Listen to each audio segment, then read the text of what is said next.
So let me say something about this. This is just an incredibly interesting thing. It doesn't sound interesting, does it? Federal Open Market Committee report of ad hoc subcommittee on the government securities market, November 12th, 1952.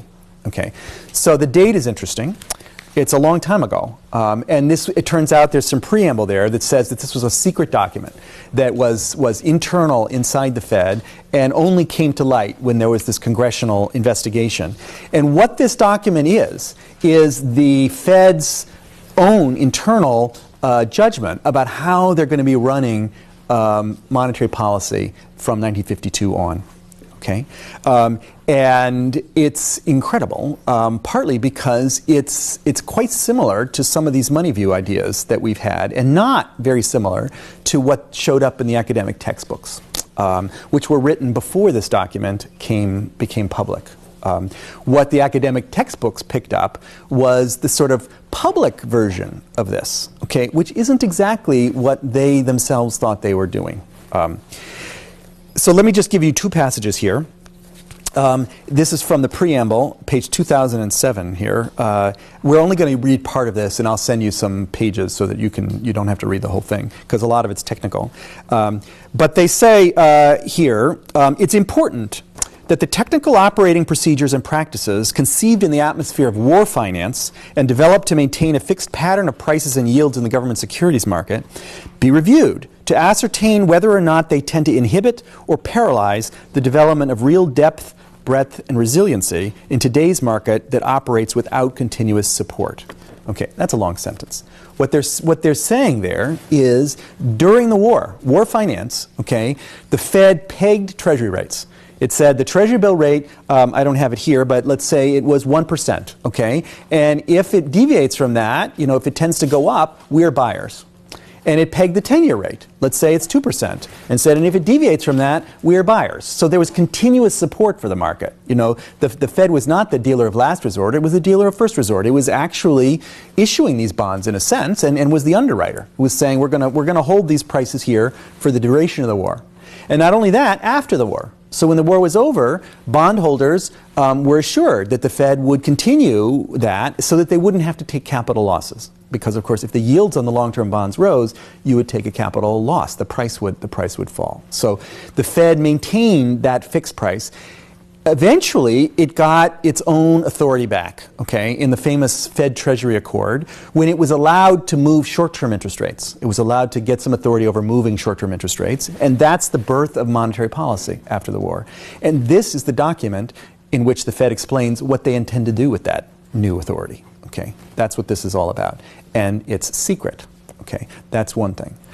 They talk about this government securities market. By 1952, there has been a development of a dealer market in government securities, where there are dealers buying and selling. They talk about arbitrage on the yield curve. They talk about this business about depth, breadth, and resiliency. They're talking about liquidity, okay? Market liquidity. They're saying that the government securities market is now sufficiently liquid through the involvement of private dealers. Private profit-driven dealers that the Fed no longer needs to support prices in the way that it was doing. It will continue intervening, but around the edges and to try to influence the shape of the yield curve and so forth. So they're very explicitly talking about a world in which there are Treasury securities of various maturities. Okay.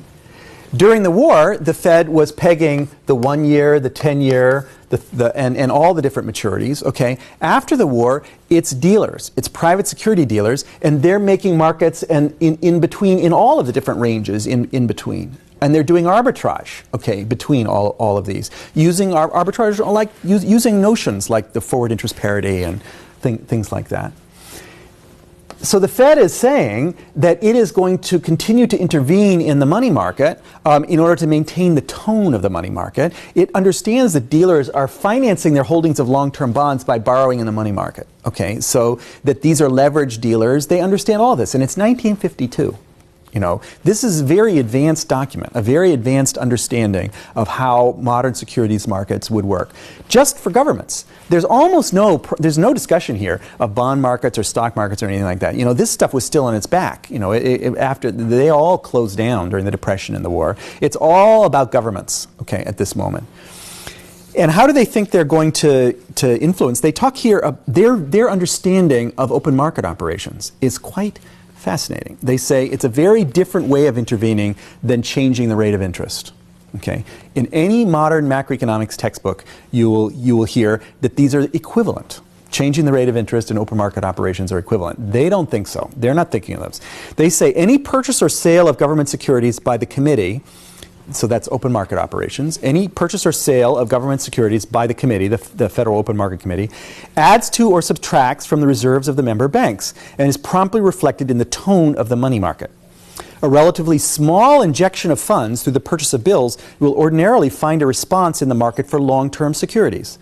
Large purchases of bills could scarcely fail to elicit such a response. Okay, so they're talking, this reminds me of, remember those diagrams we had when I was talking about the transmission of monetary policy, okay, about how the Fed is operating in the overnight money market, okay, and that has consequences for the term funding markets, which has consequences for the long-term bond prices. That's exactly what they're saying there.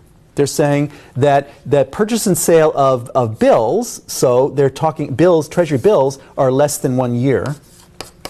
Okay, and open market operations were going to be about buying and selling bills. So in this, that is going to affect this whole curve here. So they're talking about a transmission mechanism to asset prices. None of this story that you get in standard macroeconomics textbooks about how, well, you're going to change the interest rate and you're going to increase the reserves and then banks are going to lend that out and it's going to cause credit expansion. The first thing, the only thing they're talking about here is transmission along the yield curve to asset prices. That's it.